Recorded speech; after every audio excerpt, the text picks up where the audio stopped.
O alcalde de Leiro referenda a súa postura de manter o concello dentro da mancomunidade, contrastando os datos amosados polo Partido Socialista.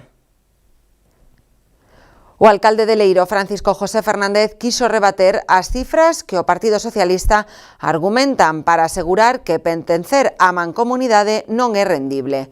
En relación ao coste dos servizos de recollida de lixo, os socialistas apuntan a que tamén se disparou, pasando de 43,75 céntimos de euro de coste por veciño en 2017 a 81,72 céntimos en 2019, pese ás subvencións recibidas en 2019 por investimentos e obras. Tamén se queixan de que Arnoia paga 12.000 euros menos que outros, creo recordar, que outros veciños ou que outros concellos. Claro, é que a recollida de lixo faise en función de 3 parámetros, que son o número de habitantes, o tempo que se tarda en faer a recollida de lixo e os kilómetros que recorre o camión e os empleados que fan a recollida de lixo. E vou referenciarme a Leiro e a Arnoia.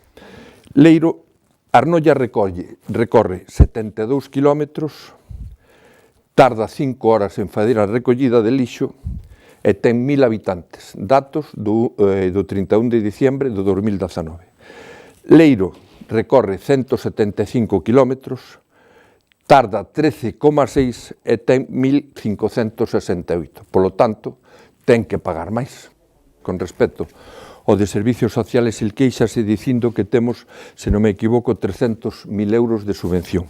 Eu, polo que sumo, temos unha subvención para o Servicio Social Xenérico por importe de 132.251 da Xunta e da Diputación, e para o Servicio de Axuda no Fogar temos unha subvención da Xunta de 199.000, outra de 32.000, e as aportacións dos particulares.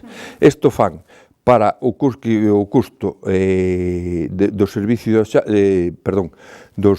de axuda no fogar, teñamos unha recaudación que non pagan os veciños de 299.000 euros, máis o custo de servicios sociales xenéricos fan 132.000 euros, o cual fan unhas subvencións por un importe de 430.000 euros. Eu creo